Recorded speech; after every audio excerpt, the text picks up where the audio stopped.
World came out in February, and you're touring it now with Jack Johnson and in support of Jack Johnson's tour and G-Lo. I guess doing some support dates too. What's it like to get out and actually play the record live? How's that? It's like great. Awesome. It's like you know, it's great because we like do in the studio there on new songs, and out here it's kind of like it's like breaking in a pair of shoes. You're gonna get a new pair of shoes, like, oh, these look super cool, and they don't really fit my feet right yet. And then like a month in, all of a sudden they kind of mold your feet, and then they get old, and then you gotta move on. So we're in a good stage right now. you gotta put some inserts in. It's a little bit like you built like a little animal or a creature, a machine. You built it like in like a little private laboratory, and then you get to take it out and like take it for walks and like people get to ride on it, and then it's a joy when you see like people enjoying it.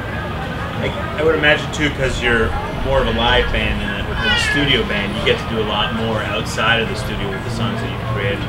Yeah, they definitely start taking on a life of their own. A little less so on this tour because we got a short set. Right. But especially in our regular tours where we're playing for two or 3 hours. Right. You can play 3 songs for like an hour here. Right? Yeah.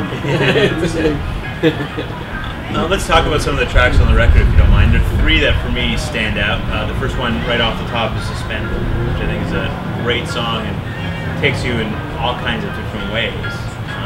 Zach, is that tune that you wrote? It's definitely a band song. Right.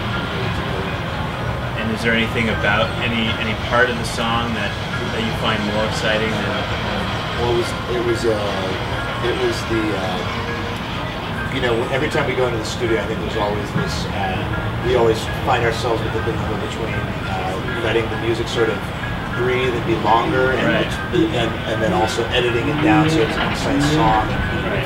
Try to fit everything into 2 minutes. So with that one, we had just kind of let the reins go, and we didn't really even have it. Just sort of like became that, and I think we were all really happy afterwards. We recorded the instrumental first, then wrote lyrics for it later. Is that what typically happens with your songs? That you do instrumentals first and then write? It varies. varies. I think there was more of that on this record than before. Right. Definitely things starting off as instrumentals because they're written collectively in like a practice room or something, or at least that's what that was the origin. So, but yeah, there was like 2 or 3 songs at least that had that kind of played that way. I mean, I don't think Suspended had lyrics really, barely even a vocal melody. While we were recording the basic tracks for it, but all that kind of came a little bit later inside the music. How active was producer Jack Johnson in the process of getting that song in particular together? He was active in the sense of that was probably one that was more hands off. Really? Yeah, but part of what he did for us was like, in the past I think we felt we put more pressure on ourselves not to allow that space, and I think he was kind of like, you guys should just go in there and play, and I think that he was really encouraged that spirit, and I think more than anything that was pretty great for us. Country electro kind of sums up what this band's all about in a weird kind of way, right? Because you play acoustic songs, but you also like to rip it up and play louder and stuff. So how does that fit into the mix? It's interesting you say that. It's really that song is actually like an acoustic version and then an electric version, and they're just on top of each other. Yeah. We actually did one pass that was all of us like acoustic, and then we did another pass playing along to that. Headphones on 2 downs on top of each other. Is that something that you guys think about, like when you're writing songs? Is how much of this is going to be this is an acoustic song, or this is we gotta play this loud, or is that something that you guys are conscious of when you're writing the songs, or it's just whatever instruments that you pick up? Sometimes. It depends, right? It really, especially with Man of the World, it felt like we had a limited amount of time, and we'd gotten together a few weeks before, and we just played freely, and so we had little bits and pieces that we thought were cool songs, and we had a couple songs that individuals brought in, but for the most part it was like we had 2 weeks, and there wasn't a lot of time for wafting back and forth over, and it was just sort of like, if you got a good vibe going, like let's just follow that and see where it leads. Yeah, it was really like every day would sort of start off just fresh, almost with like, it wouldn't really just someone to bring in a new song or idea or something someone was excited about. It was almost like one of those Plinko chips where you let it go and then it starts bouncing one way, like, okay, it's going this way, and then you just get on that train and go. there wasn't a whole lot of at the beginning of the day. There wasn't a lot of conscious like this is going to be trying to we drive it. didn't come in with a Right. structure and just sort of saw what was Do you happening. think the environment helped? Like, besides Jack producing the record, do you think being out in Hawaii and it just being like a freer experience? I think so. Away from, I mean, for us, it's always nice to be away from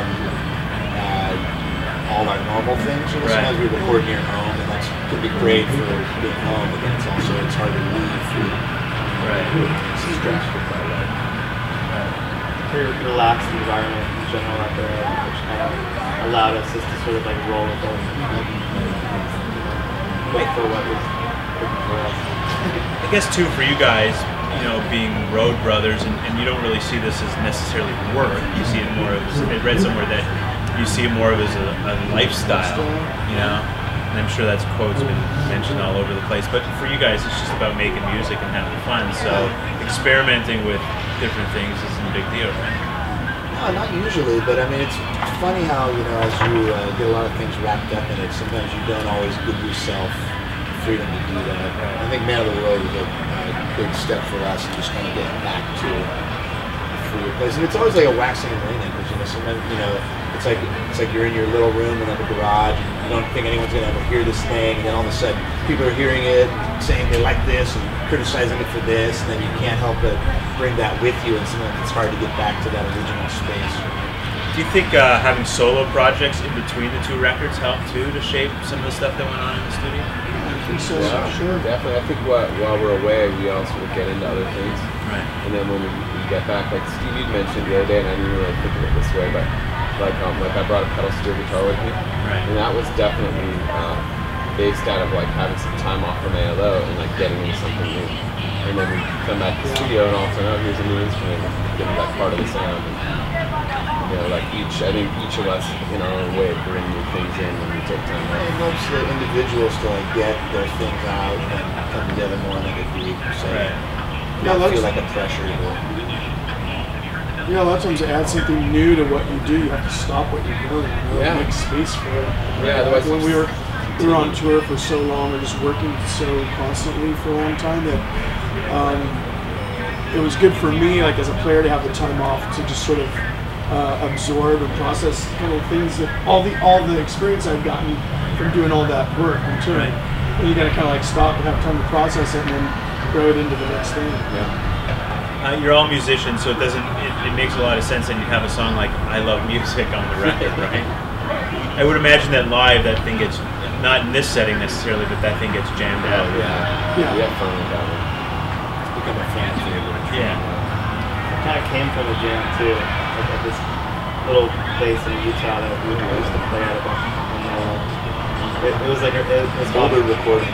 Mystic Hot Springs is the place, and Mystic Mike would just encourage bands to like just play, have fun, no curfew, no agenda. Well, all start list, time, you no know, set list, go start soak in the late. tubs, come back and play, go soak in the tubs. And so we recorded some of those shows, and that was kind of like that was a little nugget from one of those bands. So that's cool to develop it. Part of the band's been together for a long time, right? Like how, like you guys were all playing for like since you're 13. Is that Yeah. right? So you've gotten used to the way each other plays and the way each other handles their instrument. You probably take cues from each other while you're on stage. So those jams just probably Sometimes, you know. Yeah. Sometimes you gotta work at it. Sometimes it's effortless. A lot of stuff though you can expect in that, and I always find it when I play with other groups, you know, on the time off, like there's a lot of things I don't have to think about with ALO when we're Right. playing. It's nice, like I just like we all know. that I know if he does a certain thing that like, oh, we're heading to this place, and that's Right. cool because with other bands, like you know, when it's people I'm not as familiar with, it, you know, like, We're still developing that. yeah, you're still developing. Yeah, definitely. Like it definitely like there's a certain synergy, we'll call it. But it's definitely like sometimes it starts just like writing itself. You know, like if the sound is really good, I can feel the band just sort of like swelling, and you know that like it could really go anywhere, and there's nothing that anyone could do to derail it. You know, like even if somebody's instrument caught on fire, it would still just be part of this. You know, the band's just kind of tapped into it. It's like a flock of birds. You know?